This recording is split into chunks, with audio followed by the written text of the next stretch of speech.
Hallelujah. Are we all blessed? Praise God. Okay, so before we go to the preaching of the word, ay nais ko pong magpasalamat sa lahat ng atin pong mga faithful partners sa ministry. Meron na po tayong gawain sa Corner, Apayao. Pero this coming month ay magbubukas ang isa pang gawain sa Corner. Okay? At nakakatuwa dahil ang atin pong Kabugao Church, Kabugao Apayao Church ay patuloy po na binebless din ng Panginoon, and they were able to produce workers and ministers, and now they are ready to launch upang manganak bilang isang church. So, yung isa pong meeting place sa Corner ay anak ng 611 Kabugao. So, meron na naman pong naidagdag na apo ang Tuguegarao Church. Nakakatuwa dahil yun pong ating church sa Kabugao, marami din po silang mga youth, and most of their youth, dahil ang college po nila ay nasa Corner, Apayao. So, every Sunday afternoon, ang lahat po ng mga youth nila, ng mga college students, pumupunta po ng Corner at doon ho nag-i-stay for 5 days in a week. And nagkaroon po ng burden tayo na sila ho ay ma-disciple habang nasa Corner dahil alam nyo, sa mga panahon po na ito, kinakailangan talagang alalayan natin, gabayan ang marami po nating mga kabataan para po sila ay magpatuloy sa gawain ng Diyos. So, brothers and sisters, hindi ko alam kung may mga pictures ba tayo rito? Wala. Hindi na i-ready. Natapos na pong paglilinis dahil meron pong isang lugar doon, property po ng congressman ng Apayao, hindi po nila nagamit sa matagal na panahon, ipinahiram po sa atin. Okay? Something like 1,000 square meters yung area. Tapos meron po siyang building abandoned. Pero ngayon, naumpisahan na po nating linisin at i-develop po natin as a church at magagamit po natin yan by next month. Alright? So, palakpakan nga po natin ang Panginoon. God is doing good. At ang magandang balita, yung pong building po na yon ay according po dun sa coordinator ng ating butihing congressman, it is free of charge. Okay? Wala pong renta sa ngayon, at pagkakaganda-ganday po yung lugar, napakahirap mong ma-appreciate nung una, pero purihin ng Panginoon, na-clear, nalinis po lahat sa tulong po ng Regional Command Force ng PNP. Sila pong lahat ay bumaba kahapon, nilinis yung buong area. Kaya ngayon ho ay ang ganda-ganda. So kapag nagumpisa na po yon, ay kayo ho ay malugod kong maimbitahan na dalawin para po i-bless din po ninyo yung atin pong 611 Corner 2. Ayan. Yan na po yung space. Okay? At gagawin ho nating youth center po yan. Okay? So, praise God with your giving, brothers and sisters. Patuloy po na umuusad ang gawain ng Panginoon. Hindi man po kayo pastor, hindi man po kayo missionary, but with your giving, ang lahat po ng ambag ninyo sa gawain po na ito ay nagagamit for the furtherance of the kingdom of God. Yung pong mga nakikita ninyo dyan na mga naglinis, yung iba po sa kanila ay galing ng sa PNP, mga police po yan. At sa lahat po ng mga missions na ginagawa po natin sa Apayao, they are always there supporting us, not only with manpower. Alam niyo po ba na kahit sa mga camps po natin, nandun sila. Sila ho yung nagbabantay, sila po yung nagluluto para po sa ating camp. Kakaiba po yung mga police na yan. Okay? Sana ganyan ho yung mga police natin sa Region 2. Okay? Nakakatuwa dahil wala naman ako masamang tinapay. Sinasabi ko lang. Nakakatawa dahil minsan nagpakampo tayo doon eh. May kampo, youth camp. At natutuwa po kami dahil nung pagbaba po ng mga pulis para po sila yung magluto, itinalaga ni Pastor Anton na magluto, sila pa yung nagdala ng mga Baguio vegetables as their donation sa atin pong youth camp.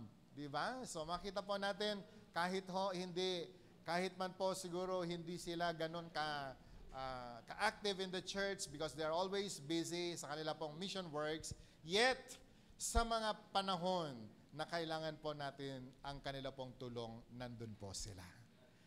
And God is doing good. And congratulations po sa lahat ng atin pong mga faithful partners, even to you, people watching online. Alam ko po na kayo ay patuloy din pong nananalangin for the mission of 611. And I pray na ang inyo pong mga pagpapagal, ang inyo pong pakikiisa sa gawain po nito, your support in the vision of this church, you are planting in a fertile ground. Wala po kayong itinatanim na binhi na hindi po mamumunga at babalik po sa inyo ng siksik-liglig at umaapaw. So muli, napakaganda po ng ginagawa ng Panginoon sa ating church and alam ko po na the best is yet to come. Amen. Alright, so ngayong araw po nito, nais ko pong buksan natin sandali ang atin pong mga Bibles in the book of Psalm 127 and let's start reading from verses 1 hanggang po sa verse 5. Psalm 127, beginning verse 1 hanggang po sa verse 5. Now the word of the Lord says, unless the Lord builds the house, its builders labor in vain. Unless the Lord watches over the city, the watchmen stand guard in vain. Verse 2, in vain you rise early and stay up late, toiling for food to eat, for He grants sleep to those He loves. Verse 3, sons are heritage from the Lord. Pwede po ba natin basahin ang salita, ang mga talata po na yan? Can we read it aloud? Sons are heritage from the Lord, children a reward from Him. Verse 4, like arrows in the hands of a warrior are sons born in one's youth. 5, blessed is the man who quivers full of them. They will not be put to shame when they contend with their enemies in the gate. Purihin ang Panginoon sa Kanya pong mga salita. Tayo po'y manalangin, Lord, may you bless your word today, that as we listen to your word, Lord, we pray, may you touch our hearts. And God, anoint even our ears, open even the eyes of our hearts so we can see your perfect will, and that your very word, your Rema word, Panginoon, ang aking dalangin, itanim mo sa bawat puso ng bawat isa sa amin, and that your word, O God, will accomplish great things in our lives as we listen and meditate to your word. Bless each one of us now, even those people watching online. I pray, may you touch them and bless them. Meet the needs of your people today as we receive your word, O God. In Jesus' mighty name, and everyone will say, Amen. Ang title po ng topic natin, kakaiba po ito dahil nilagyan ho natin ng title, Generation Tree of Life Launch, or Gentol Generation Tree of Life. Okay? We've been talking about Tree of Life, because alam ko po na lahat tayo, nakasunod naman yata tayo sa atin pong, alam nyo, bawat church ay meron pong mga term na ginagamit. And we in the 611, we the people of God, tayo po na redeemed by the blood of the Lamb. At sabi po ng Isaiah 61, we are the planting of the Lord. Okay? Pag sinabing planting of the Lord, we are the trees being planted by God, and that our leaves will be for the healing, and our fruit for the food, and that is our lives. We call to be the tree of life. Now, remember, my brothers and sisters, lahat po tayo ay tinawag na tanim ng Panginoon. At ang bawat tinanim ng Diyos, alam ko po, Kanya pong inaalagaan. Kung balikan po natin ang Psalm chapter 1, sinasabi po doon na meron pong tanim na itanim sa gilid po ng batis at ito po ay hindi kailanman nalalanta, kundi yumayabong at nagbubunga ng marami. Brothers and sisters, today, pwede ba nating sabihin sa katabi natin, you are a tree of life. Pag sinabi pong tree of life, ito po yung nagdadala ng biyaya sa mga tao. Now, there are two kinds of trees in the Bible. The trees of the knowledge of good and evil. Okay? Na wala pong ibang ginawa ang trees of the knowledge of good of evil, kundi po ang, ano ba yan? Ang bunga po nito ay judgment or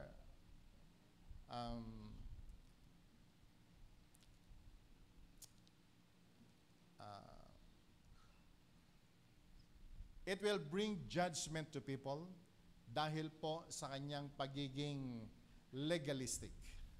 But the trees of life is a tree na nanggaling po sa Panginoon. It is a tree of grace na alam ko po, yan ang nagdala ng kaligtasan sa lahat po ng tao. Now, last month, nagkaroon ho ng gathering. Ay, August pa yon. August pa lang pala. Kala ko September na, excited. Itong buwan po na ito ay ang Hong Kong Church po natin ay nag-conduct ng shall we call gathering ng mga young people, pero sila din ho ay nag-invite ng mga pastors, ministers, workers of different churches, sa lahat po ng mga churches sa buong mundo, at nag-gather po sa Hong Kong para po sa conference po na ito, and they call it Generation of Trees of Life. Why young people? Alam niyo po mga kapatid, sa mga panahon po na ito, marami pong mga churches ngayon ang nawawala na ang maraming youth sa church. Dahil sa marami pong mga kadahilanan. Marami na po sa mga panahon po na ito na ang youth ay talagang makikita po natin nawawala po sa gitna ng kalooban ng Diyos. And this is a prophecy na nanggaling po sa Bible. It was revealed kahit pa nung panahon that in the end times ay meron pong mga pagsuway ng mga bata, hindi lamang sa kanilang mga magulang, kundi maging sa Panginoon.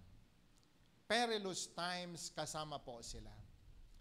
Pero gusto ko pong sabihin sa bawat isa sa atin, the original plan of God for the young people, according to Joel chapter 2, the Lord will pour out His Spirit on all flesh, sa lahat ng tao, sa mga matatanda, sa mga bata, sa lahat ng henerasyon ay tatanggap ng Espiritu ng Panginoon. It is not God's perfect will that the generation of today ay mawala sa kalooban ng Diyos, sapagkat ang kanya pong pangarap, bubuhusan niya ng Espiritu ang lahat ng mga tao, maging ang mga bata, and the young people will prophesy. Ito po ay naulit sa Acts chapter 2. Noon pong tinanggap ng mga disciples ni Jesus ang Holy Spirit, they prophesied even the very prophecy na sinabi po ni Joel, that in the last days, the Lord will pour out His Spirit in all flesh. Your old men shall dream dreams, and your young men shall see visions, and they shall prophesy. Pero alam ho ninyo, kung ang Panginoon ay meron pong blessing, wala rin pong ginawa ang kaaway, kundi po ang gumawa ng kaparaanan para po sirain ang magandang layunin ng Diyos. Alam niyo po ba na kung ang Panginoon ay meron pong 10 Commandments, alam niyo po ang demonyo, meron din pong 10 Commandments. Okay? Lahat ng sasabihin ng Diyos, laging kinokontra ng kaaway. Do you believe this? Hello? May kausap pa rin po ba ako? And so when God says you are healed, the devil will come and he will say, no, you are not healed, but you will die. Every time when the Word of God says there is life, at alam nyo, ang Diablo darating at hindi po niya papayagan na bibigyan ka ng buhay. Kapag sinabi ng Panginoon, there is joy in serving the Lord, the devil will come at siya po ay magdadala ng kalungkutan sa iyo para hindi mo magawa ang kalooban ng Diyos. And oftentimes, sa mga panahon po na ito, because the people are no longer excited in meditating the Word of God, ang madalas na kanila pong naririnig at ine-entertain are all the negative words coming from the devil, and so people are being destroyed. Can I hear amen? John chapter 10 verse 10 says, people, sabi po ng banal na kasulatan, the devil comes but to kill, to steal, and to destroy. But Jesus came to give life.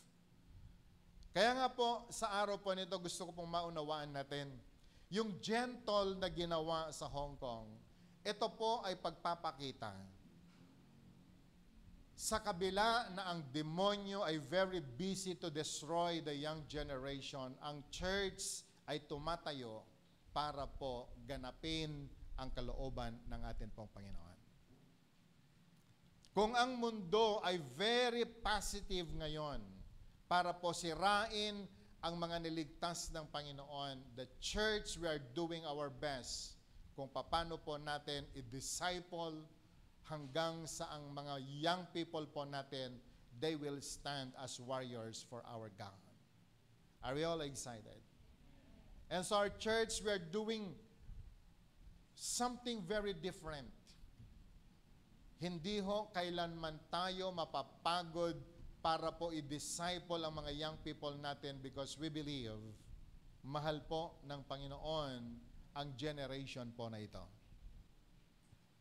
Hindi ko alam kung ilan ng magulang na ang nagsabing, wala na akong magagawa sa anak ko sa mga panahon na ito. Many parents today, they gave up sa kanila pong mga young ones, especially the young people in their homes, dahil napakahirap na po nilang turuan, kontrolin. But, we will not give up. Can I hear amen? We will not give up sapagkat naniniwala po tayo, the young generations po na ito, they are trees of life. 55 years old na po ako. Ilang taon na lang, ako po ay magre-retire. Di natin alam kung kailan. Pero alam niyo, ang panalangin ko sa Diyos, yung natitirang panahon ng aking buhay, I will still spend it in discipling the young people. Lalong-lalo na sa mga nakikita po natin sa mga panahon po na ito. Nalulungkot po tayo. Sipin mo, 17 years old, binaril niya yung 13 years old na kanyang girlfriend sa loob ng school.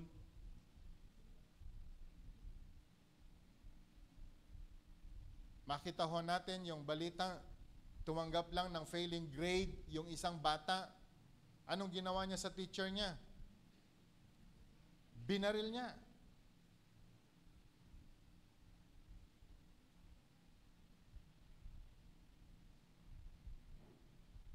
Habang nakikita po natin ito na nagaganap at nangyayari sa marami pong mga communities natin, nakakalungkot.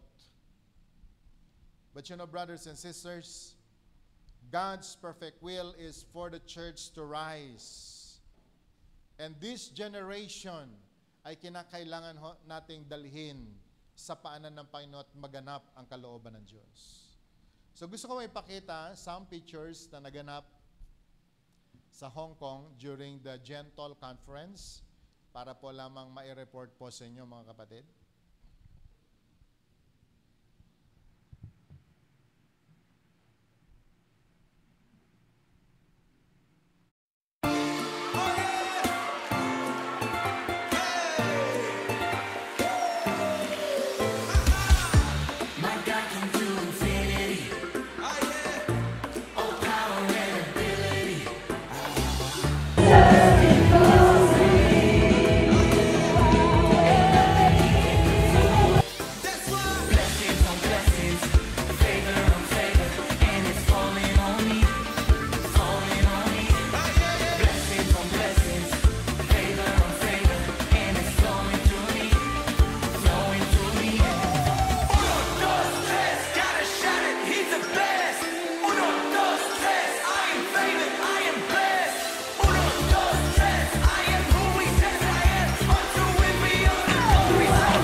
Okay, palakpakan nga ho natin ng Diyos. Hallelujah.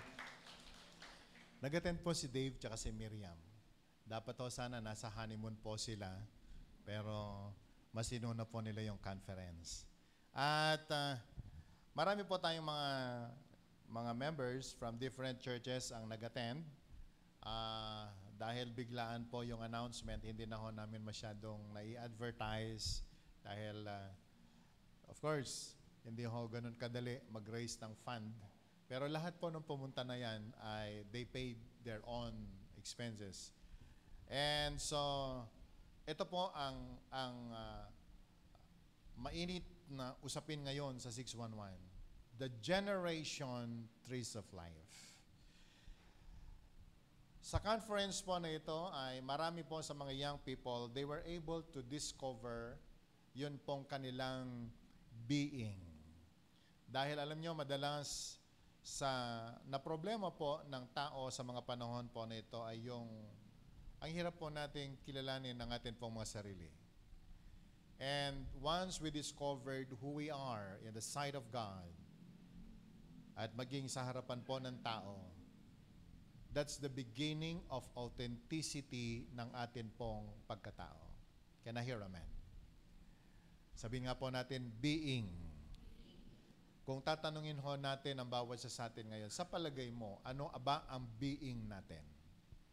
Ano tayo, sino tayo, what is your identity? Especially now, marami pong mga Pilipino ngayon, feeling po nila mga Koreano na sila. Ang pagkain, samgyup. Okay?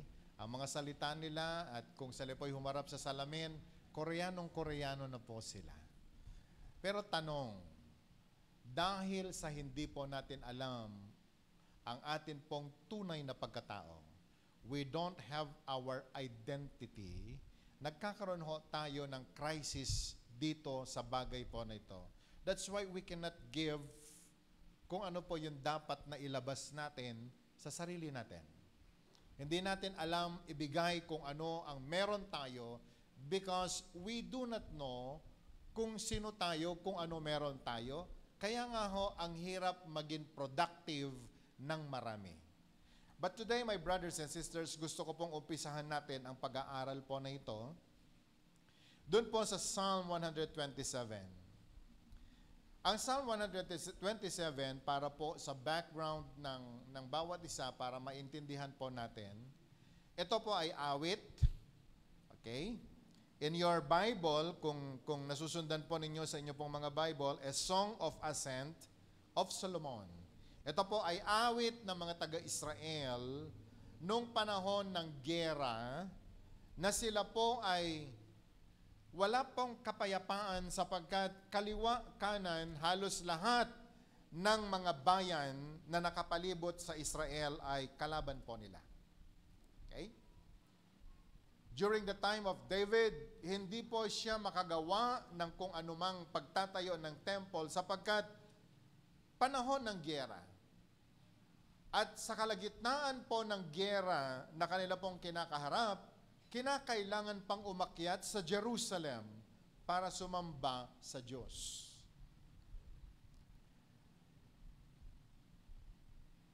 May kausap pa rin po ba ako? Yung kasulukuyan ng giyera tapos ire-require ka na aakyat ka sa templo para sumamba. Tanong, pupunta ka ba? But during their time, ang mga Israelites, they are required to go up to Jerusalem and worship the Lord. Sapagkat alam ng mga taga-Jerusalem, ang pagsamba sa Panginoon kahit sa kalagitnaan po ng giyera ay napakahalaga. Sapagkat many times in the history ng Israel, kahit sila ay kumakaharap sa giyera, once they worship the Lord, God will fight for their battles. Alala niyo po ba si Moses nung araw? Ginigera siya ng mga taga-Ehipto. But every time Moses raised up his hands for worship, nagtatagumpay ang mga taga-Israel. But every time na ibinababa niya ang kanyang kamay, natatalo ang mga taga-Israel. So anong ginawa po ni Aaron at ang kanyang kasama? Ang samahan si Moses at itaas ang kanyang kamay sa pagsamba. Sapagkat every time the people of God worship, meron pong nagaganap na tagumpay sa buhay ng bawat mananampalataya. And so while they are walking, marching towards Israel, ito po ang kanilang awit. Unless the Lord builds the house, the builders labor in vain. Unless the Lord watches the city, the watchmen stand guard in vain. Awit na inaawit po nila. Sapagkat alam na alam po nila, walang magagawa ang mga taga-Israel kung wala ang Panginoon. And so today, my brothers and sisters, ito pong background ng Psalm 137, kung titingnan po natin, tinuturuan po tayo that we can rest in God's blessing because alam na alam po natin, ang lahat po ng biyaya at pagpapala ay nanggagaling sa Diyos. Can I hear amen? Sa gitna ng mga kabundok na problema, challenges in our lives, katulad po ng mga taga-Israel nung sila po ay sumasamba at papuntang sumamba sa Panginoon, ito po yung kanilang awit. Iniwan ang kanila pong mga tahanan. Iniwan ang kanila pong mga ari-arian. Because they believe unless the Lord builds the house, wala rin naman silang magagawa. And so, brothers and sisters, the first part ng Psalm 127, verse 1 and 2, ito po ay pagpapala or God's blessing and provision in their work. Alam ng mga taga-Israel, wala pong magagawa ang kahit na sino kung hindi rin lamang tutulong ang Panginoon sa Kanya. The second part ng Psalm 127 deals with God's blessing and provision in our homes. Siya lang ang mayroon pong dahilan para po pagpalain ang atin pong mga tahanan. Amen. Can I hear amen? At alam nyo, maging sa atin sa mga panahon po natin, mga kapatid, mga kaibigan, kahit ano pong gawin natin, kahit ano po ang gawin natin sa buhay po na ito, kung hindi po tayo pinagpala ng Panginoon, wala po tayo magagawa. Tama po ba? Meron po akong isang kausap, kaibigan, napakayaman na tao. Halos lahat yata ay nasa kanya. Alam nyo, ang nabanggit niya sa amin, tinanong po kami kung ano ng edad ko, ano ng edad ng mga kausap niya. Tapos ganito po sinabi niya sa amin. Advice ko lang sa inyo, ang mahalaga, pag-aralin niyo mga anak niyo. Huwag niyong paghandaan ang kanilang kinabukasan. Sapagkat ang paghahanda mo, pag hindi nila nagustuhan, sabi niya, isang malaking insulto sa iyo at baka ikamamatay mo pa.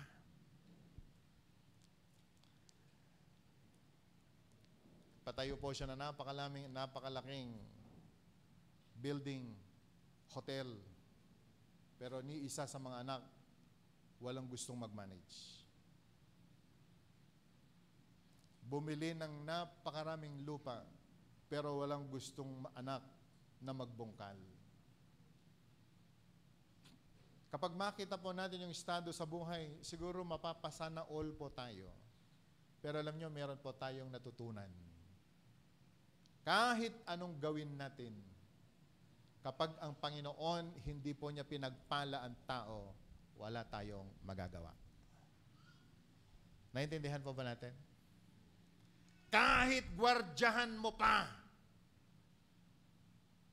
kahit pa ibulsa mo ang sarili mong anak to protect your children, wala tayong magagawa para sa kanila. And so the word of the Lord ay napakahalaga. Nung sinasabi po niya, unless the Lord builds the house, its builders labor in vain. Alam niyo po ba kung bakit inawit ito ng mga taga-Israel? Yung mga matatanda ng mga taga-Israel, sila po ay papunta ng Jerusalem para sumamba. Iniwan nila ang lahat ng kanilang mga kayamanan. Iniwan nila maging ang kanilang mga maliliit na anak. Sapagkat sila po ay aakyat sa Jerusalem. Alam niyo po ba, sa kanila pong paglalakbay going Jerusalem, pwede silang ma-ambush. And so their children ay naiwan sa kanila pong mga tahanan. At sila ngayon ay aakyat. Anong pwedeng gawin ng kaaway? Kapag nakita ng kaaway na sila ay nasa sa Jerusalem, papasok ang mga kaaway. Papasukin ang kanilang tahanan. Kukunin ang kanilang kayamanan. Pwedeng patayin ang kanilang mga anak. Pero alam nyo, ang kanila pong pananampalataya, ang kanila pong pagsunod sa Panginoon, ganun na lamang. Kaya po sinasabi nila, kahit anong gawin namin, kung hindi ang Panginoon ang magtatayo ng tahanan, wala kaming magagawa. Naunawaan po ba natin? Parang kami din, no? Lahat po kami nasa simbahan. Sabi nung asawa ko, wala ba maiwan? Sabi ko, wala. Ilak ba natin yung bahay? Ilak mo lang. Yung gate, huwag mo nang ilak para hindi mahirapan yung papasok. Dahil alam naman natin, if God will not protect us, kahit paano gawin mo, wala tayong magagawa. Yung bangko nga may gwardya, may CCTV, di ba? Meron pang kampo ng pulis sa malapit, pero bakit nananakawan? Kapatid, napakahalaga po na maunawaan natin itong pinag-uusapan natin ngayon, especially in the principle of raising our young generation. Point 1 in our lesson, the rising of the youth is God's work. The rising of the youth is God's work. Hindi po gawa ng tao, ito po ay gawain ng Panginoon. Hindi po tayo nagkamali ng pagtuturo sa mga anak. Lahat yata ng pagtuturo ay ginagawa natin at patuloy natin ginagawa. Can I hear amen? Can I hear amen? Ako po ay pastor. Meron din po akong pamilya. Lahat ng encouragement, lahat ng disiplina ay ibinibigay ko sa akin pong mga anak. But I cannot control kung ano po ba yung trip nila sa buhay po nila. Lahat po tayo rito ng mga magulang. Pwede po bang utaas na kamay? Ilan ho dito mga magulang?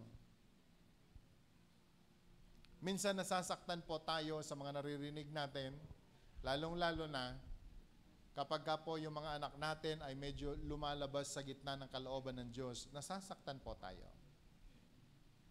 Okay? Nasubukan na po ba nating nasaktan ng mga magulang? Lalong-lalo na kapag ka sila po pinapersecute sa school at sasabihin, hallelujah, praise the Lord, kayo pa'y met. Tapos kastati ugali yung. O kaya maririnig po natin, ganyan ka ba dinisiplina ng nanay mo at tatay mo? Nasasaktan po tayo. Pero sa totoo lang, kapatid, kaibigan, lahat ng pagdidisiplina, lahat ng pagtuturo, lahat ng pagtutuwid ay ginawa na po natin sa mga anak natin. Pero, hindi po natin hawak ang kanila pong mga buhay. Naunawaan po ba natin? We have given our best para po gabayan ang mga anak natin. Pero alam nyo, dito po sa mga talatang nabasa natin, hanggat hindi po ang Diyos ang nagtayo, hindi lamang ng bahay kundi ng tahanan, wala ho tayong magagawa. We labor in vain. Hanggat hindi po Diyos ang kumilos at gumawa ng kanila pong testimony, wala po tayo magagawa. So brothers and sisters, today in the point dito po sa point number 1 po natin, especially dito po sa topic po natin, Generation Trees of Life. Paano po ba tayo magpo-produce ng henerasyon po nito? Sa pamamagitan ba ng pagdidisiplina, pagtuturo sa kanila? Yes. But the rising of this generation ay hindi po natin gawa, kundi ito po ay gawa ng Panginoon. Can I hear amen? Before I continue sa topic po na ito, gusto kong tawagin si S sa kanya pong testimony. Magandang magkahati tayo, anak, sa oras.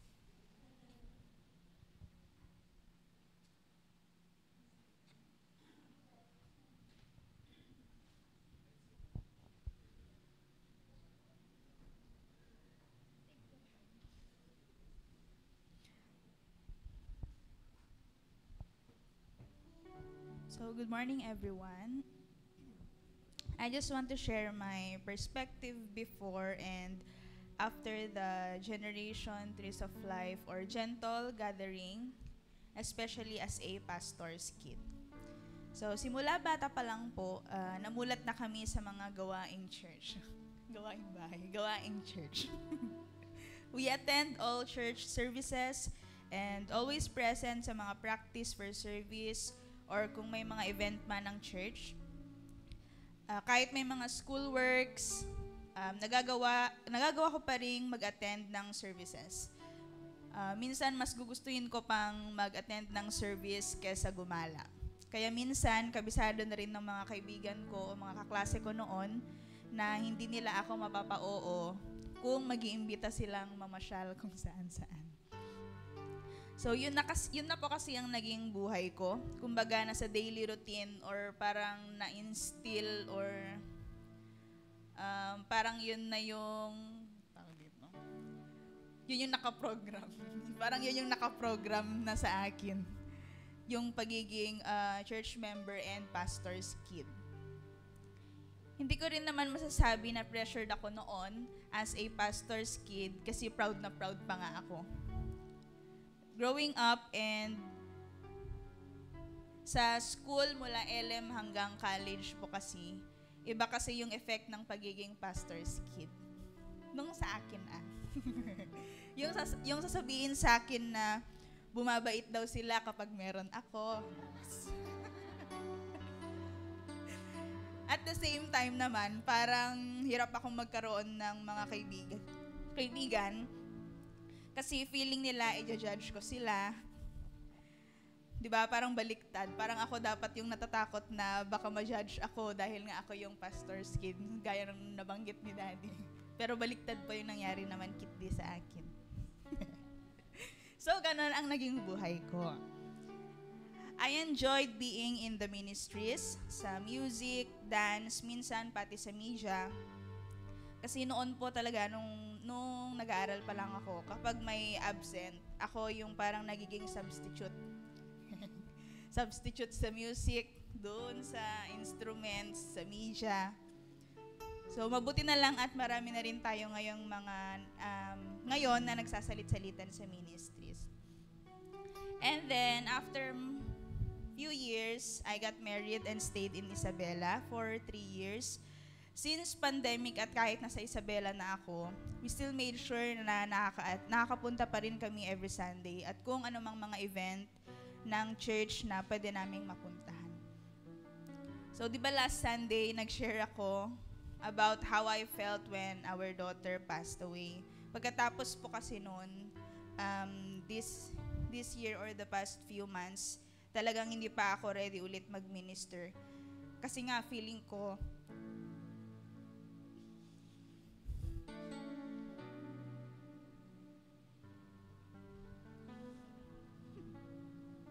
umiyak na naman ako last Sunday, iiyak na naman ako. Kasi nga po, feeling ko, I am not worthy enough dahil sa mga naging experiences ko nung mga nakaraang buwan po. Tapos, nung Mother's Day pa noon,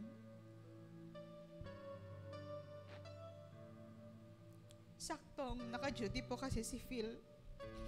Ayaw ko sanang mag-attend ng Sunday service kasi alam kong may patribute sa mga mother. Pero nag-attend pa rin ako kasi wala naman akong kasama sa bahay pag naiwan ako. So that time, gusto ko na lang magtago. Or gusto kong pumunta sa CR magstay.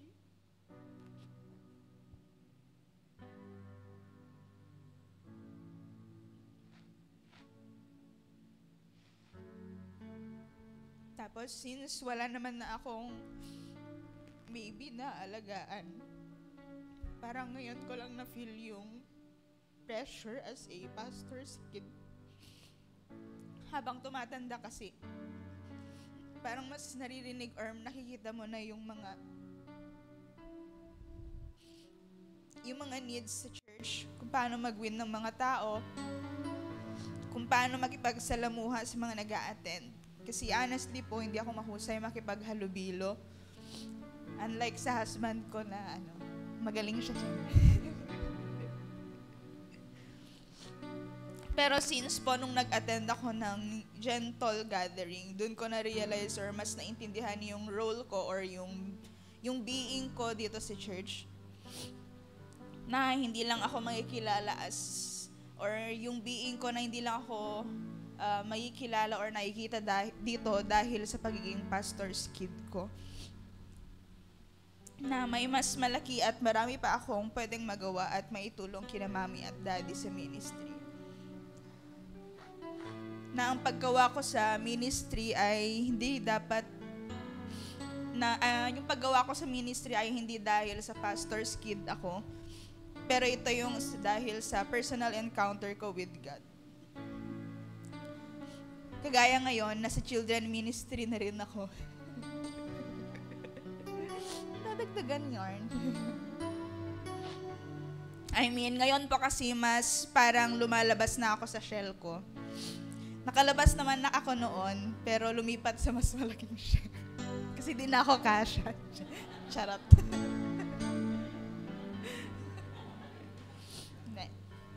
Joke lang.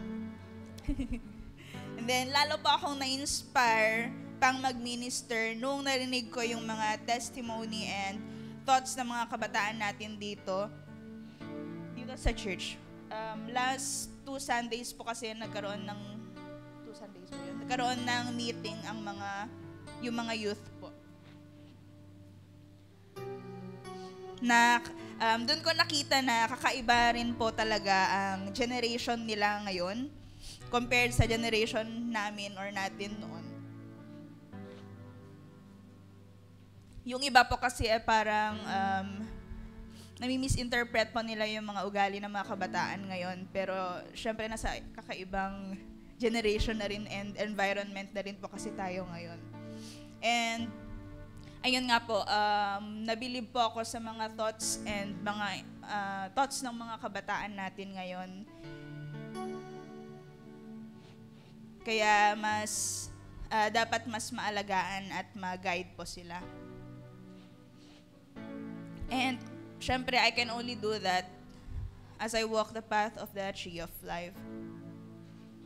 And another thing po that helped me overcome my insecurities, inferiority, and loss of interest ay yung pagbago po ng perspective ko since I had an encounter with God. That I should always look on the brighter side sa kung ano man po ang nangyayari sa buhay ko. And I really believe that greater things are about to happen in our lives. And I just want to thank God for the life of Daddy and Mommy, for patiently loving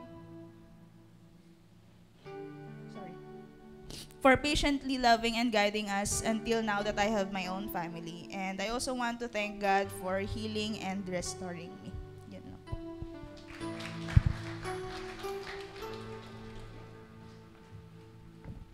Hallelujah.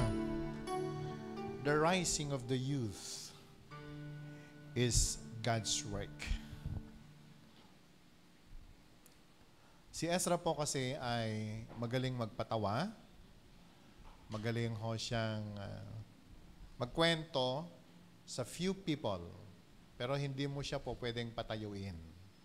na siya po yung magsasalita sa harapan ng maraming tao.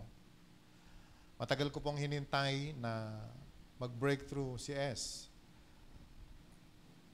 Nakikita po natin silang tumutugtog o umaawit, pero lagi po siyang backup. Pero hindi mo siya pwedeng ilagay sa spotlight. Yun ho, naging problema ko sa kanya sa matagal na panahon na hindi ko po sinasabi sa kanya. Sabi ko, Lord, ano nangyayari? Samantalang nung dinedicate po ang batang yan, ang prophecy nung pastor nagdedicate sa kanya, she will become an anointed song leader, a leader. Sabi ko, ang tagal ko pong hinanap yan. Ang tagal kong hinintay. Doon, nagli-lead siya. Pero hindi po katulad nung inaasahan po natin. But praise God, dahil now, nakikita po namin mag-asawa at nakikita po natin lahat kung paano po siya lumabas sa kanya pong maliit na shell at ngayon ay lumipat sa mas malaki and doing greater things for God's glory. And I am so inspired nung nakikita ko po siya na siya po yung gumagawa ng mga materials sa children ministry at very active siya na gumagawa, nagpupuyat, nagkukulong sa kanilang kwarto para po gawin yon. Alam niyo ho yung joy. But the point na gusto ko pong sabihin natin mga kapatid, as a pastor in this church, alam niyo po ba na parang meron din po akong longing na makita siya na mag-breakthrough.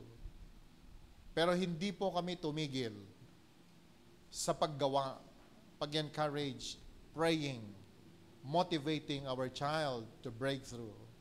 Pero alam nyo, tama yung sinabi po ng Bible. Unless the Lord builds the house, unless na ang Panginoon ang gagawa, wala ho tayong magagawa kahit ano ho gawin natin. Can I hear amen? Kahit anong tulak ang gagawin ko po sa Kanya.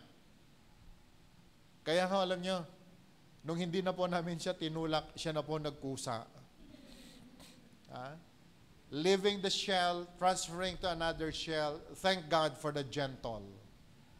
Doon po niya nakita yung kanyang calling. Doon po niya na-discover yung kanyang being. And you know, brothers and sisters, today, as encouragement sa lahat ng mga young people, may time ang Diyos para sa ating lahat.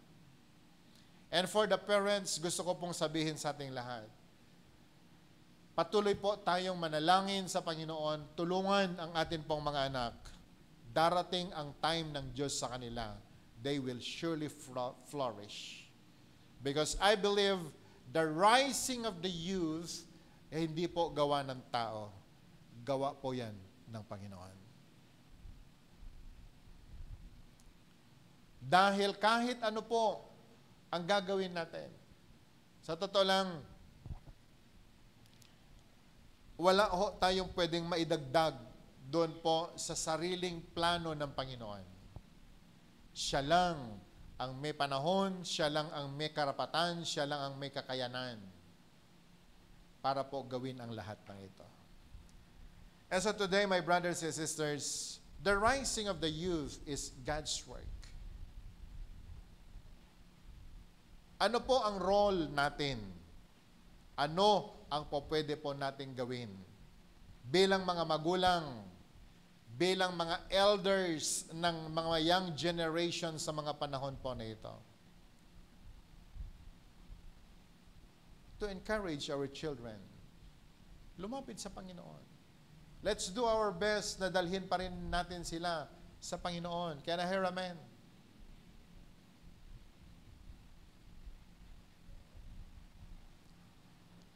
As a point number 2, fear not the enemy, for the children are arrows.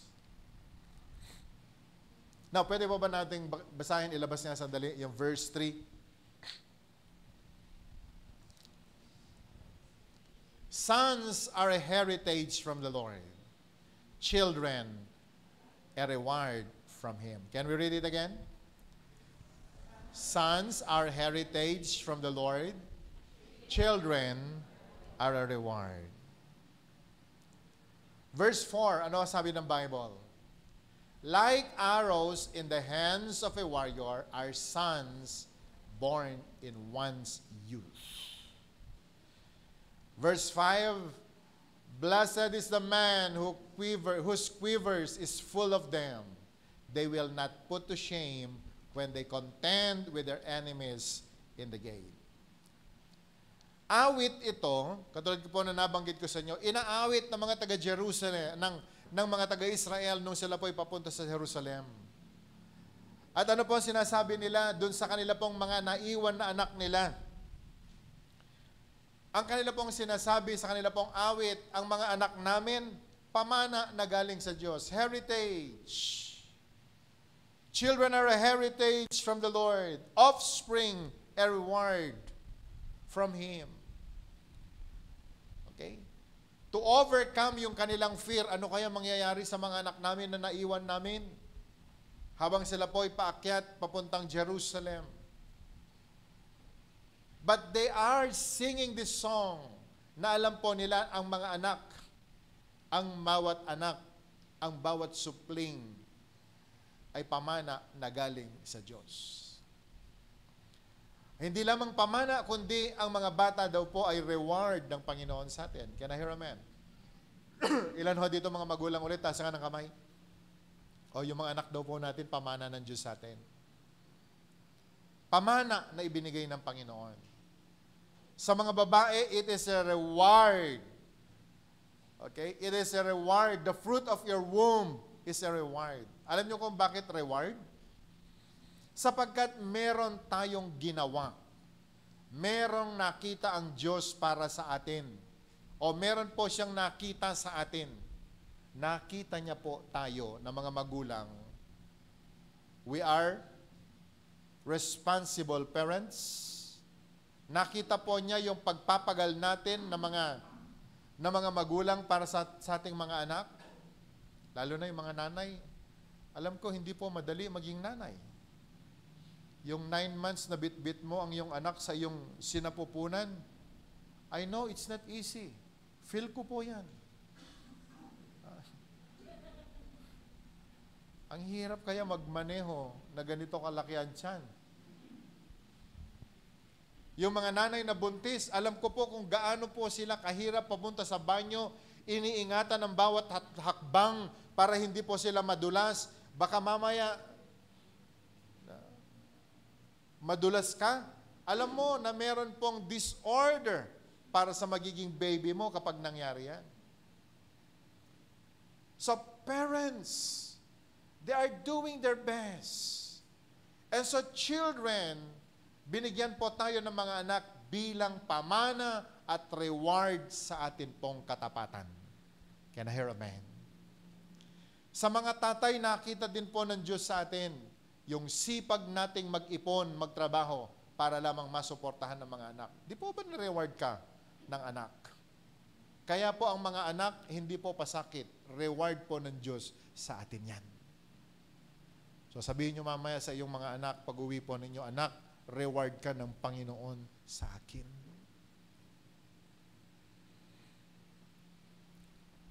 At ang sabi po ng Bible, they are not just heritage and reward, pero ang sabi po niya, our children are like arrows in the hands of a warrior. Yung mga anak daw po natin, para po silang mga pana, like arrows na nasa kamay ng mga warriors.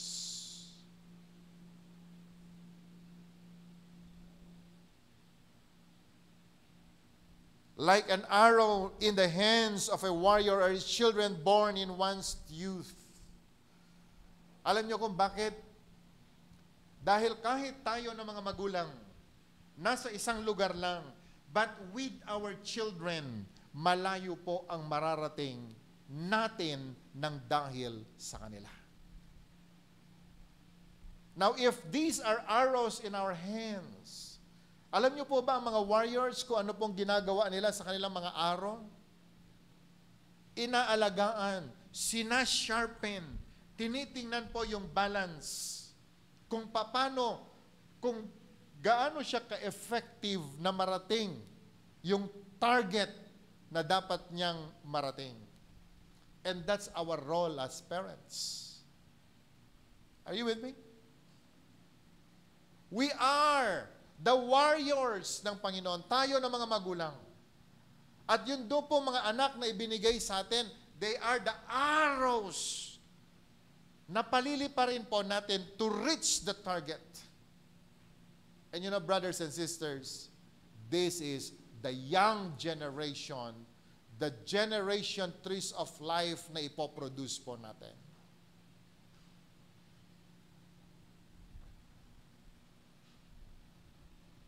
As a wise warrior, hindi ko papayagan na yung aking arrow ay hindi po sharpened at hindi po siya properly prepared for war. And so this role ng parents, kapatid, kaibigan, wag ho tayong magsawa na gawin ang role po natin bilang binigyan ng mga anak, reward and heritage ng Panginoon. Ibinigay sa atin yan, responsibilidad po natin yan. Totoo yung sinasabi ko po kanina, wala tayong magagawa. But we need to do our part in sharpening our children, preparing our children for them to launch, especially this year na tayo po ay nagtuturo.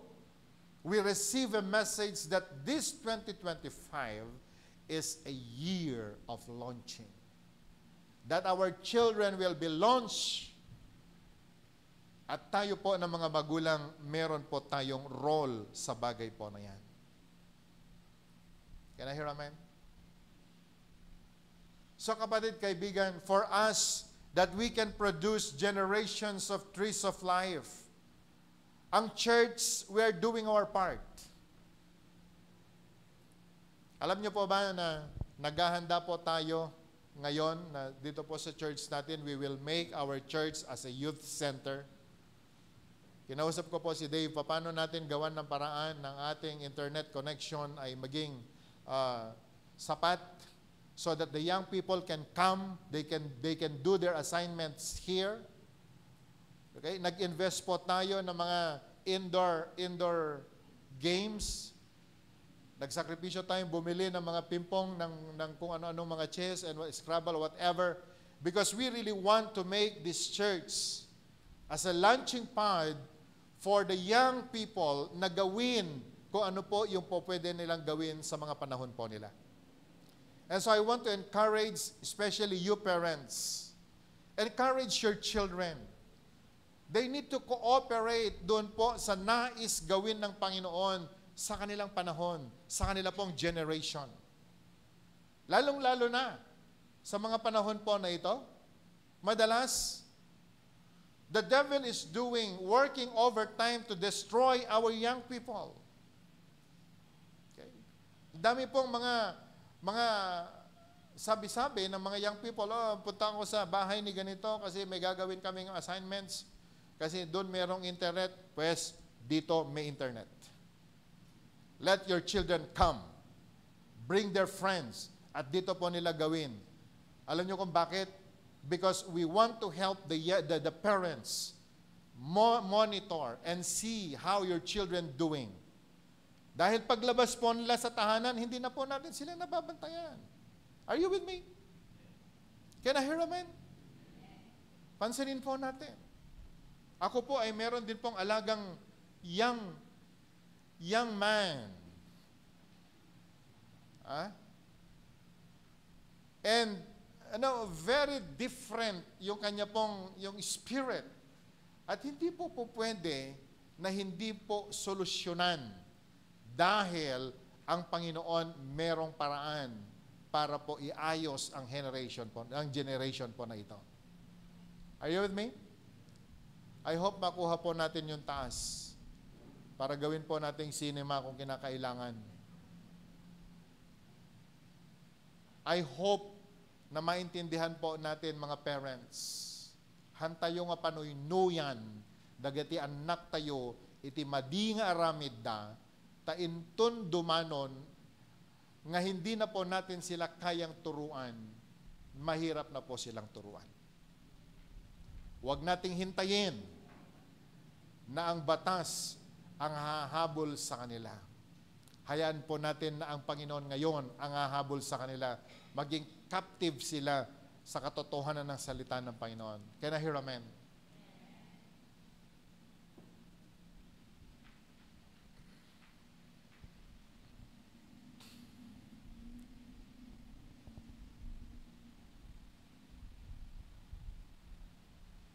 And so today, my brothers and sisters, I hope naintindihan po natin yung sinasabi natin sa sa point 2 of all this topic. Fear not the enemy, for the children are arrows. Ang kaaway very busy to destroy the generation today, yung mga young people today. Pero sana dumating po sa punto ng atin pong, sa atin na mga magulang, na alam natin, prepared ang mga anak natin sa warfare na ito because they are prepared spiritually. Amen? Because we don't want to see our children to become losers. Kung meron po tayong pangarap, siguro bilang mga magulang, gusto natin ng mga anak po natin, makita natin nagtatagumpay po sila. Yung tagumpay ng Panginoon. Maraming mga tao nagtagumpay sa sanlibutan, pero hindi po sila nagtagumpay sa ngalan ng Diyos. Ano ho sinasabi ng verse 5? Blessed is the man whose quivers is full of them. They will not be put to shame when they contend with their opponents in court. Yung mga anak po natin, ang sabi po ng Panginoon ng Bible, they will not be put to shame. Hindi po sila mapapahiya, handa nga mapabainan, ken handan to nga mangibabain, kung na natin Ilocano. Nakuha niyo po ba yung sinasabi ko? Yung mga anak po natin, hindi daw po sila mapapahiya, pero gusto ko rin pong idagdag, hindi rin po sila nakakahiya. Because we, the parents today, if we do our part, especially in preparing the next generation to us, alam po natin,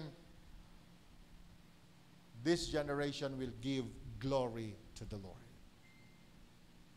Can I hear amen? Can I hear amen? Ngayon ko pong ulitin ito pong commendation po na ito. Ngayon at nandito po si JP. In his presence, gusto kong sabihin, isa sa pinagmamalaki ko na young people in the church, I see JP De Feo. Siya yung taong nakarinig ng aking sinabi, no serious love affair while studying. Sa pagkakaalam ko lang hindi ko alam kung alam ni Jessica ito at alam ni Nova. Sa alam ko, si JP ay mula nung sila po high school and they attended the church hanggang siya nag-college, hindi yata talaga siya nanligaw. At hindi ho siya nagkaroon ng serious love affair. Hanggang sa siya po ay naging BFP, doon na siya nagkaroon. Ewan ko lang kung tama yung aking hinala. Yung aking... Pero ang isang nakakatuwa, he is an arrow in the hands of his parents. Dahil alam nyo, ang buong Atulayan team, tinanggap nila si Jesus. They received the word. It's all because of him. And now, many young generations ang nagtuloy-tuloy sa paglilingkod sa Panginoon ng dahil sa kanya. At alam nyo, isa po ito sa ikinatutuwa natin. Si JP, bihira ko nakitang umawit, pero sumayaw. Pero dahil sa kanya, may kapatid siyang mga awit. Si JP, hindi siya marunong tumugtog kasi never na nakita ko siya. But because of his life, meron po tayong bass guitarist, meron po tayong taga-rhythm, gumigitara. It's all because of him. An arrow in the hands of a warrior. Magandang balita. Magpapakasal na po siya itong susunod na buwan. At alam ko ho na magkakaroon ho siya ng mga supling arrow sa kanya pong kamay at malayo pa po ang mararating. Can I hear amen? Sinasabi ko lang ho na siya po yung magpapakasal, hindi po ako nag-iimbita.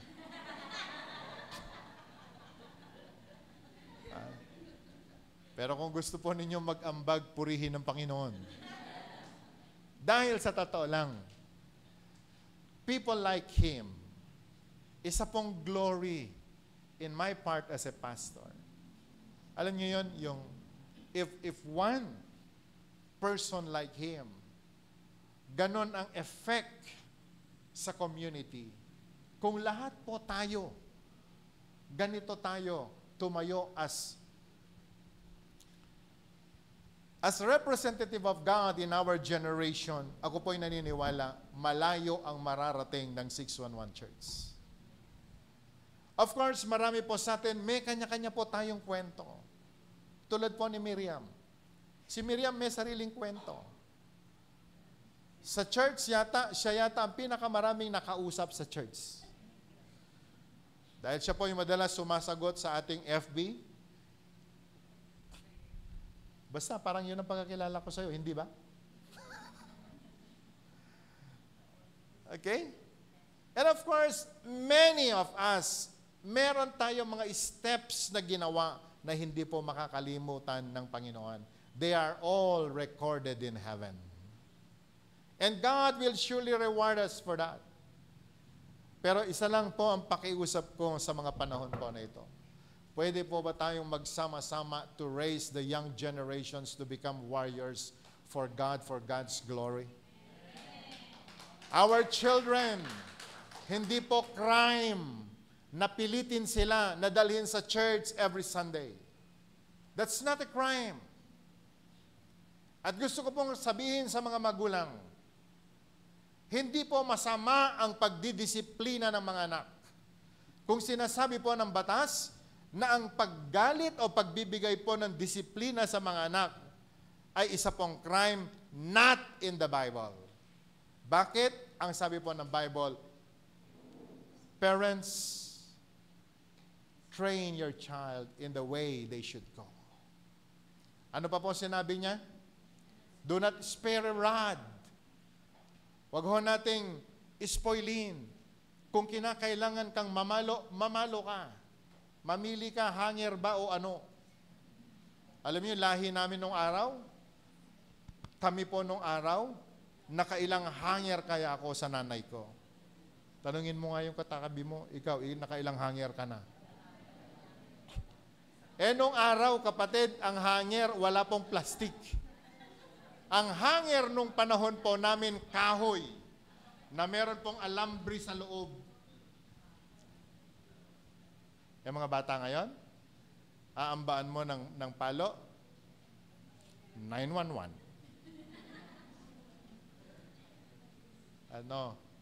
Brothers and sisters, let's do our best. Children are a heritage from the Lord. Can I hear amen? Children are heritage from the Lord. At ito po, ang sabi po na banal na kasulatan, pamana na nanggaling sa Panginoon. At alam ko po, ang lahat ng mga anak, ang lahat ng generations na ipinagkatiwala sa atin.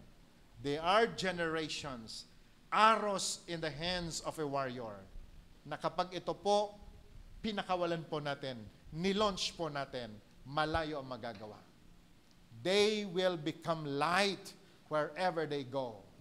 They will become light even in the marketplace. Young people, this is your time. Can I hear amen? Kung ang mga tao, kung ang sanlibutan ngayon, naghahanap sila ng mga young people na gustong sirain. But the church today, we want to produce generations, even the young generations today, na maganap ang sinasabi po ng Joel chapter 2, that in the last days, even the young people will receive the Holy Spirit and they will prophesy. In the book of Acts, in the New Testament, sinabi po ng banal na kasulatan, the young people will receive the fresh anointing, and that anointing, siya po ang magbibigay na breakthrough sa maraming mga kabataan, and they will prosper. Can I hear amen? Inuulit ko po, they will not be put to shame when they contend with their opponents in court. Ang mga batang ito ay magtatagumpay. At kahit saan sila pumunta, they can represent God and they can represent you as their parents. Natutuwa po tayo. Nung tayo po ay nag-umpisa ng SWAT, Student Warriors for Transformation, napupuno po yung ating 4th floor nung araw every Wednesday or Thursday. 150 to 180 youths ang nag-a-attend. And you know, my brothers and sisters, many of them, sila po ay mga engineers na. Dahilan kung bakit meron tayong 611 Manila, it is because of the young people, the young generation na tumayo galing sa Tugigaraw.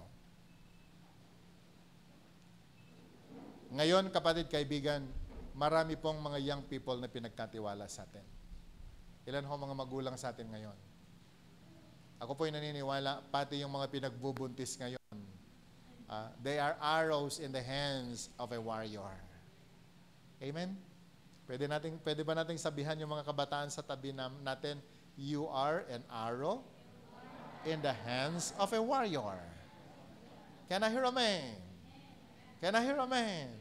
And with you, young people, gusto ko po sabihin sa inyo, this nation will become great again. Okay? Dahil kung ang mga engineers po ngayon ay medyo naiiskandalo, mukhang kayo ang mga engineers na gagawa ng tamang tulay at mga flood control. And amen? Kayo yung mga judges and lawyers na hindi po nabibili. Now, the young people. Pwede po bang tumayo lahat ng mga young people?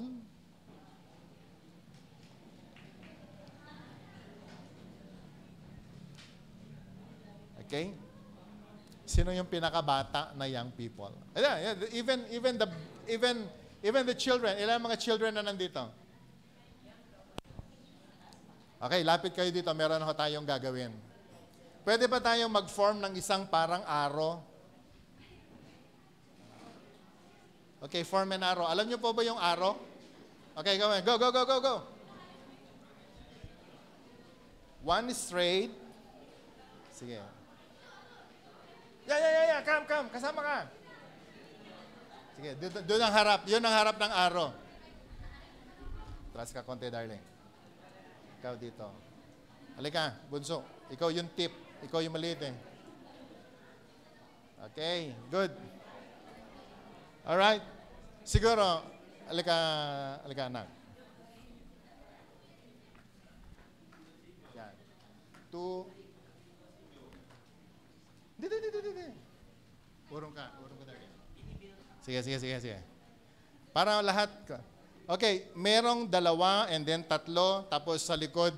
Basta mag-form kayo ng arrow. Alam niyo yung arrow, Gordy, alam mo yan. Assignment mo yan. Go. Come on, form an arrow.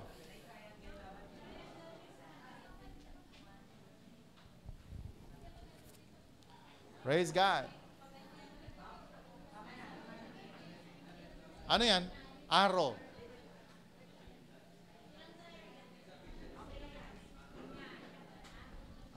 So meron pa pala. Dapat gayam si Mana. Talaga mala. Sa dulo, paano?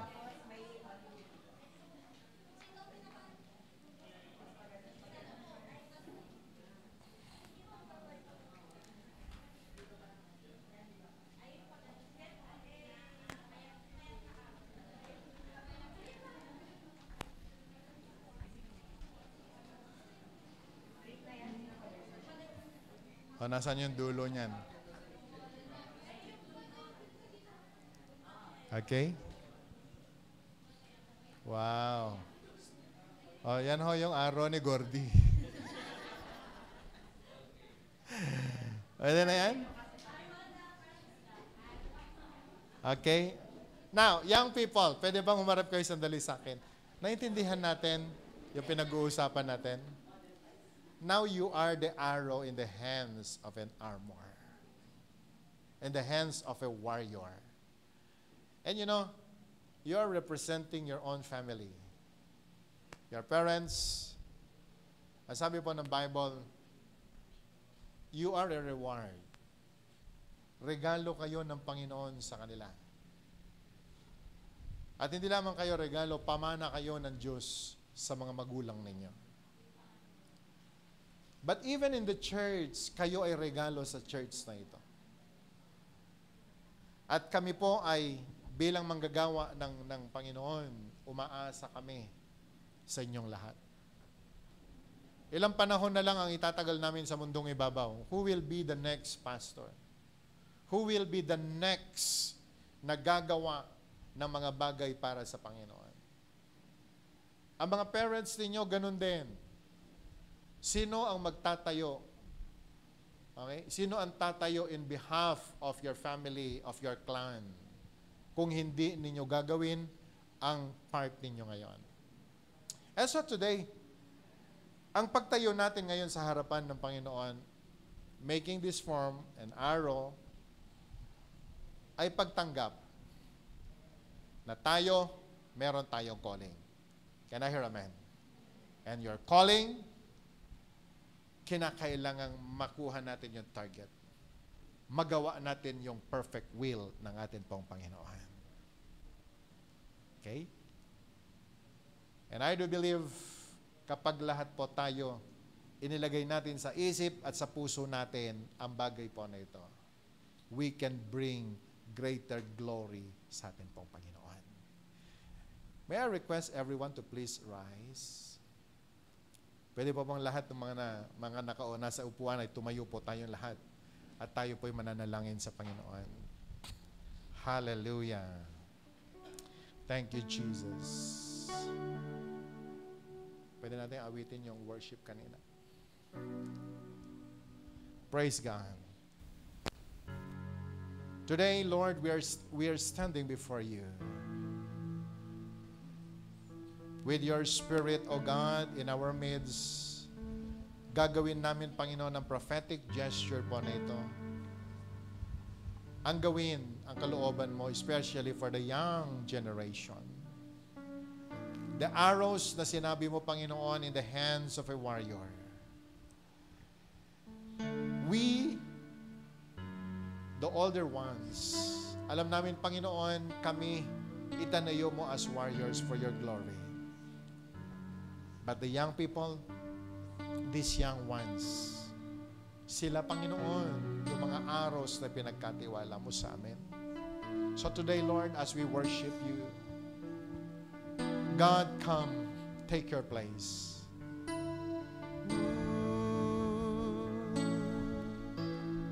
Diyos, Ikaw ang tunay na dakila sa mundo. Ikaw ang haring nagmahal. Ikaw ang haring nagmahal ng tulad ko. Ginawa mo lahat, pag-ibig mo ay tapat at wagas. O Diyos, walang papantay. Diyos, walang papantay sa kabutihan mo. Ang ngalan mo itataas Ang sa ngalan buhay ko. mo'y itataas sa buhay ko. Sundin ang loob mo, iparinig ang nais mo. Sa lahat ng panahon, Diyos ka sa amin. Sa lahat ng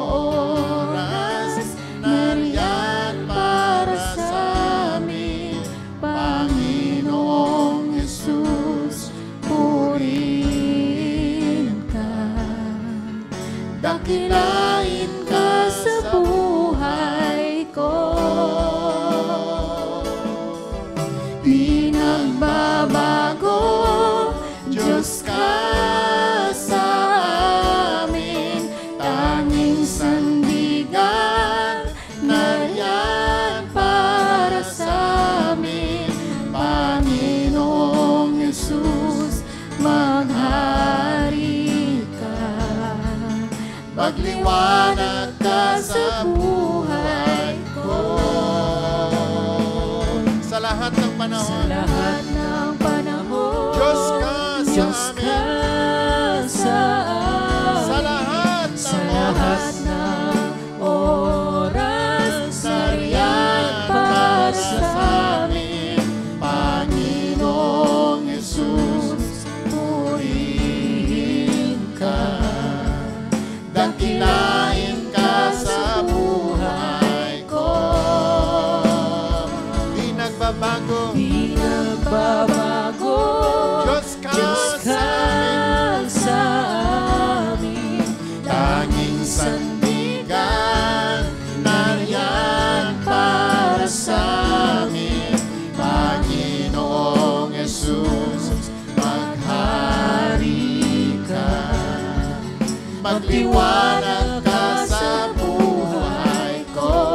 Panginoong Jesus, Panginoong Jesus, maghari ka.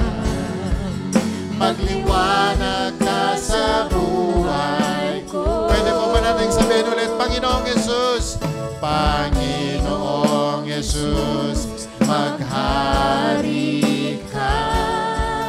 Magliwanag ka sa buhay ko.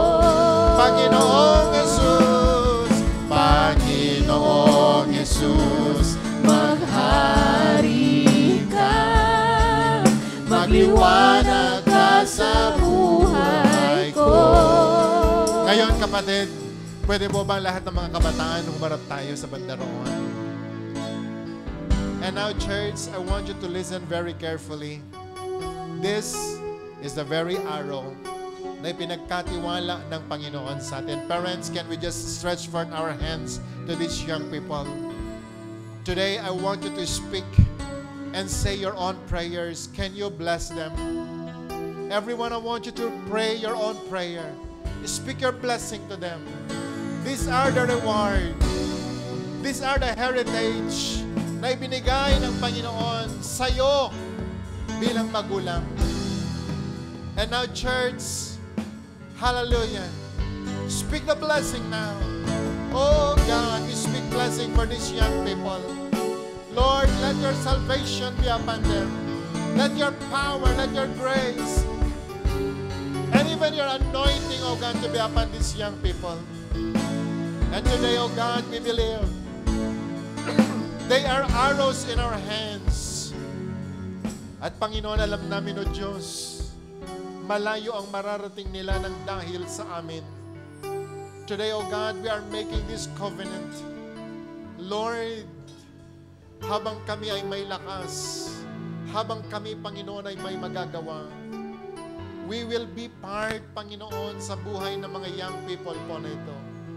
We want to see them, O God, accomplish great things, O God, for your glory. O God, in our prayers, sa abot ng aming mga kaya, we will keep blessing this young generation that, Lord, they will become warriors for God's glory. Panginoon, maraming salamat. Buksan mo ang langit for these young people now. May you give them, O God, all the desires of their hearts. May you give them, O God, even the vision. Give them, O Lord, ang lahat ng mga resources upang, Panginoon, ang kanila pong mga pangarap sa buhay ay marating po nila. And Lord, as your people in this church, Lord God, I speak blessing for these young people. I release them in the name of Jesus. Lord God, use them for the furtherance of your kingdom. Use them, O God, hallelujah, for greater glory, O God, even in this perverted world. Gamitin mo sila, Panginoon, as an example. Gamitin mo sila as light. At alam ko po, Panginoon, as they continue to do your perfect will, you will provide for their needs. Bless them, O God, even their studies. Gamitin mo sila, Panginoon, as light in the school. At Lord God, in the name of Jesus, to you I entrust even their very future. Salamat po, Panginoon. And may you bless every parent standing now. Lord, salamat, Panginoon. Sila ay nag-anak ng mga supling na ito, Panginoon. at sa pamamagitan ng buhay ng mga magulang na ito. Alam ko, Panginoon, gagamitin mo ang lahat ng mga parents so that, Lord God, these children will accomplish, Lord God, great things for your glory. Salamat po, Panginoon. Buksan mo na ang langit para sa bawat pamilya. Lord, ibuhos mo ang lahat ng kanilang pangangailangan. Katagpuin mo ang lahat ng kanilang mga pangangailangan. At Lord God, I pray, may you bless the works of the hands of every parent standing right now. Gamitin mo sila as an avenue of blessing for this young generation, O Lord, na magtagumpay. At naniniwala po kami at nananampalataya. Lord, today, this generation of trees of life ay patuloy, Panginoon, naggagawa ng mga kamanghamanghang bagay para lamang sa iyong pangalan. Salamat, O God, at sa oras na ito, Lord God, in the name of Jesus. Young people, pwede bang harapin ninyo yung audience? I want you to lift your hands as high as you can. Now it's your time to bless your parents. Can we do that? Come on, I want you to say your own prayers. Thank God for their lives. Thank God for their sacrifices. Thank God sa kanilang napakahabang pangunawa at pagmamahal sa inyo. These are your parents. Sila ang dahilan kung bakit kayo nakarating sa kalagayan ninyo ngayon. Honor them. The Word of God says, honor your parents and you will live long on earth. Young generation, your parents are the warriors. Sila ang mapagpalang kamay kung saan ka nilagay as an arrow. Malayo ang mararating mo nang dahil sa mga magulang mo na yan. Now, I want you to love them. I want you to honor them. I want you to respect them. I want you to bless them and help them even sa mga panahon po nito. Young people, you can do greater things for your family if you believe in the name of Jesus. Come on. Hallelujah. Lord, listen to the prayers of this young generation. Listen them, oh God. Listen to their cries. As they bless their parents, Lord, I pray, minister to them in the name of Jesus. Maraming salamat po, Panginoon, sa ginawa mo sa araw na ito, Lord God, in this church. I do believe, oh God, greater things ang gagawin mo sa aming lahat as a church. Salamat po, Panginoon. So, Lord, today, I speak blessing for all your people. Even those people watching online, bless them. Let them receive, oh God, even the blessing of the tree of life that, oh Lord God, all of us ay patuloy, Panginoon, na gagawa, maglilingkod para ang pangalan mo ay mapapurihan. Sa amin pong pag-uwi, samahan mo po kami, ingatan. Sa iyo namin ibinabalik ang lahat po ng pasasalamat at pagsamba sa pangalan ni Jesus. And everyone will shout and say, Amen. Shall we shout and say, Amen? Pwede po ba natin awitin yung chorus ng awit? Salamat, salamat. Palakpakan nga po natin ang Diyos na buhay. Woo! Hallelujah! Salamat, salamat. Praise God. Are we all blessed? Now, Hallelujah!